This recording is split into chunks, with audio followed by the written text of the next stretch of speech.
ಶ್ರೀ ದತ್ತಭಾಗವತ.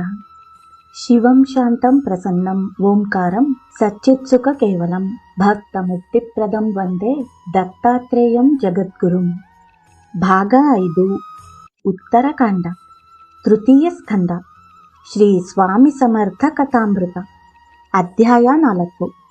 ಮಂಗಳವೇಳೆಯಲ್ಲಿ ಶ್ರೀ ಸ್ವಾಮಿ ಸಮರ್ಥರು ಬಾಳಕೃಷ್ಣ ಬುವಾ ಹಾಗೂ ಕೃಷ್ಣಂ ಭಟ್ಟರಿಗೆ ಶ್ರೀ ಸ್ವಾಮಿ ಸಮರ್ಥರಿಂದ ಆಶೀರ್ವಾದ.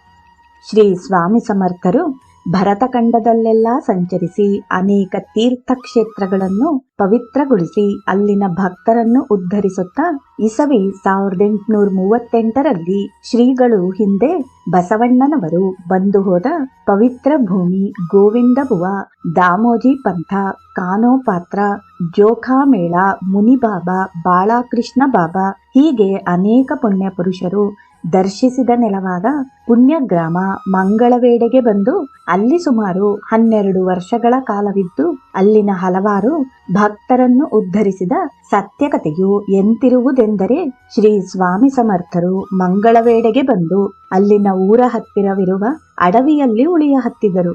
ಆ ವೇಳೆಯಲ್ಲಿ ಅದೇ ಊರಿನ ಬಾಳಕೃಷ್ಣ ಬುವಾ ಎಂಬುವವನು ಶ್ರೀಗಳ ಮಹಾತ್ಮೆಯನ್ನರಿತು ಅವರ ಸೇವೆಯನ್ನು ನಿಷ್ಠೆಯಿಂದ ಮಾಡಹತ್ತಿದನು. ಘನತೆ ಘನತೆಯನ್ನೇ ಆಕರ್ಷಿಸುತ್ತದೆ, ಮಾಣಿಕ್ಯವನ್ನು ಮಾಣಿಕ್ಯದ ವ್ಯಾಪಾರಿಯೇ ಅರಿಯುವನು ಎನ್ನುವ ಹಾಗೆ ಸ್ವಾಮಿ ಸಮರ್ಥರು ದತ್ತಾವತಾರಿ ಎಂದು ಅರಿತವನೆಂದರೆ ಬಾಳಕೃಷ್ಣ ಬುವ ಮಾತ್ರ.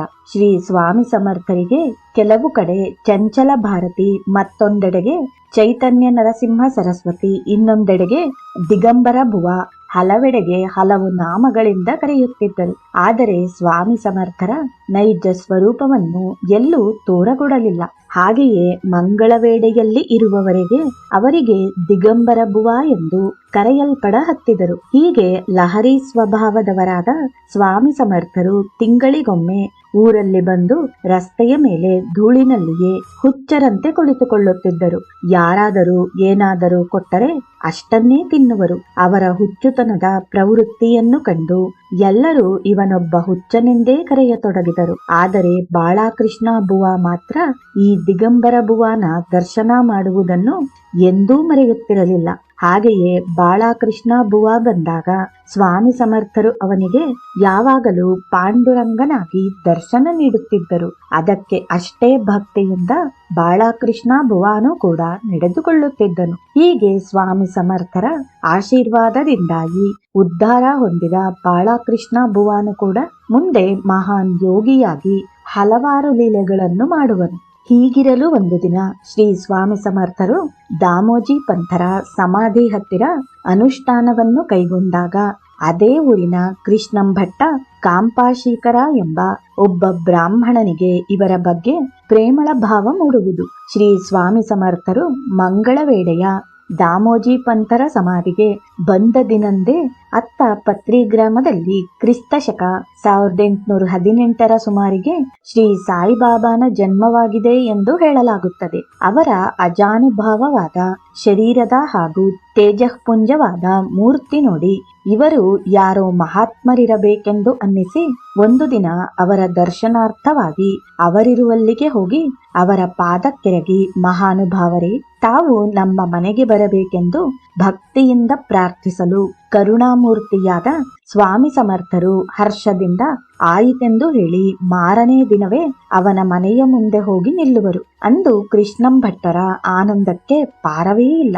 ಅವನು ಲಘುಬಗೆಯಿಂದ ಮನೆಯೊಳಗೆ ಹೋಗಿ ಶ್ರೀ ಸ್ವಾಮಿ ಸಮರ್ಥರಿಗಾಗಿ ಉಚಿತಾಸನವನ್ನು ಸಿದ್ಧಪಡಿಸಿ ಸಮರ್ಥರನ್ನು ಗೌರವದಿಂದ ಮನೆಯೊಳಗೆ ಕರೆದುಕೊಂಡು ಹೋಗಿ ಅದೇ ಉಚಿತಾಸನದಲ್ಲಿ ಕೊಳ್ಳಿರಿಸಿ ಸತ್ಕರಿಸಿದನು. ಆದರೆ ಅವನ ಮನೆಯೆಂದರೆ ಸುಧಾಮನ ಮನೆಯಾಗಿತ್ತು. ಅವನ ಮನೆಯಲ್ಲಿ ಸಮರ್ಥರಿಗೆ ಅರ್ಪಿಸಲು ಯಾವುದೇ ಬಗೆಯ ಊಟದ ಸಾಹಿತ್ಯವಿರಲಿಲ್ಲ. ಅತ್ತ ಎಲ್ಲ ಬಲ್ಲವರಾದ ಸ್ವಾಮಿ ಸಮರ್ಥರು, ಅಯ್ಯ, ವಿಳಂಬವೇಕೆ? ನಮಗೆ ಈ ಗೋಮಾತೆಯ ಹಾಲು ಕೊಟ್ಟರೆ ಸಾಕು, ಅವನ್ನೇ ಸ್ವೀಕರಿಸಿ ನಾವು ನಮ್ಮ ಸ್ಥಾನಕ್ಕೆ ತೆರಳುವೆವು ಎನ್ನುವರು. ಅಷ್ಟರಲ್ಲಿ ಕೃಷ್ಣಂ ಭಟ್ಟನ ಪತ್ನಿಯಾದ ಗೀತಾಬಾಯಿಯು, ಗುರುಗಳೇ, ಈ ಗೋಮಾತೆ ಹಾಲು ಕೊಡಲೊಲ್ಲದು, ಸ್ವಲ್ಪ ವಿಶ್ರಮಿಸಿರಿ, ಈಗ ಗೌಳಿಗರ ಮನೆಗೆ ಹೋಗಿ ಹಾಲು ತರುತ್ತೇನೆ ಎಂದು ನುಡಿದಳು. ಅಷ್ಟರಲ್ಲಿ ಸ್ವಾಮಿ ಸಮರ್ಥರು, ಅಮ್ಮ, ಸುಳ್ಳೇಕೆ ಹೇಳುತ್ತಿರುವೆ? ಈ ಗೋಮಾತೆಯು ಹಾಲು ಕೊಡುತ್ತದೆ ಅಂತ ಹೇಳಿದವರೇ ತಾವೇ ಹೋಗಿ ಆ ಗೋಮಾತೆ ಹತ್ತಿರ ಹೋಗಿ ಅದರ ಬೆನ್ನ ಮೇಲೆ ಕೈಯಾಡಿಸಿ, ಅಮ್ಮ ಗೋಮಾತೆ ಹಾಲು ಕೊಡು ಅಂತ ನುಡಿದು ಗೀತಾಬಾಯಿಗೆ ಹಾಲು ಹಿಂಡಲು ಹೇಳುವರು. ಆಕೆಯು ಹಾಗೆಯೇ ಮಾಡಲು ಆ ಗೋಮಾತೆಯು ಮೊಲೆಗಳು ತೊರೆದು ಎರಡೆರಡು ಪಾತ್ರೆಗಳು ಹಾಲು ಕೊಡುವುದು. ಅಂದು ಅದೇ ಹಾಲಿನಿಂದ ದಶಮಿ ಮಾಡಿದ ಆ ಸುಶೀಲಳು ಅದನ್ನೇ ಗುರುಗಳಿಗೆ ಅರ್ಪಿಸುವಳು. ಆ ದಂಪತಿಗಳಿಂದ ಪ್ರಸಾದ ಸ್ವೀಕರಿಸಿದ ಸ್ವಾಮಿ ಸಮರ್ಥರು ಇಂದಿಗೆ ನಿಮ್ಮ ದಾರಿದ್ರ್ಯವು ದೂರವಾಯಿತೆಂದು ಹೇಳಿ ಅಲ್ಲಿಂದ ತಾನಿರುವ ಜಾಗಕ್ಕೆ ಹೊರಟು ಹೋಗುವರು. ಅಂದಿನಿಂದ ಶ್ರೀ ಸ್ವಾಮಿ ಸಮರ್ಥರು ಮಹಾನ್ ಯೋಗಿಗಳು, ಅವತಾರಿ ಪುರುಷರೆಂಬ ಖ್ಯಾತಿಯು ಈ ಭಾಗದಲ್ಲೆಲ್ಲ ಖ್ಯಾತಿಗೊಂಡಿತು ಎನ್ನುವಲ್ಲಿಗೆ ಈ ಅಧ್ಯಾಯವು ಮುಕ್ತಾಯವಾಗುತ್ತದೆ. ಜೈ ಗುರುದೇವ ದತ್ತ.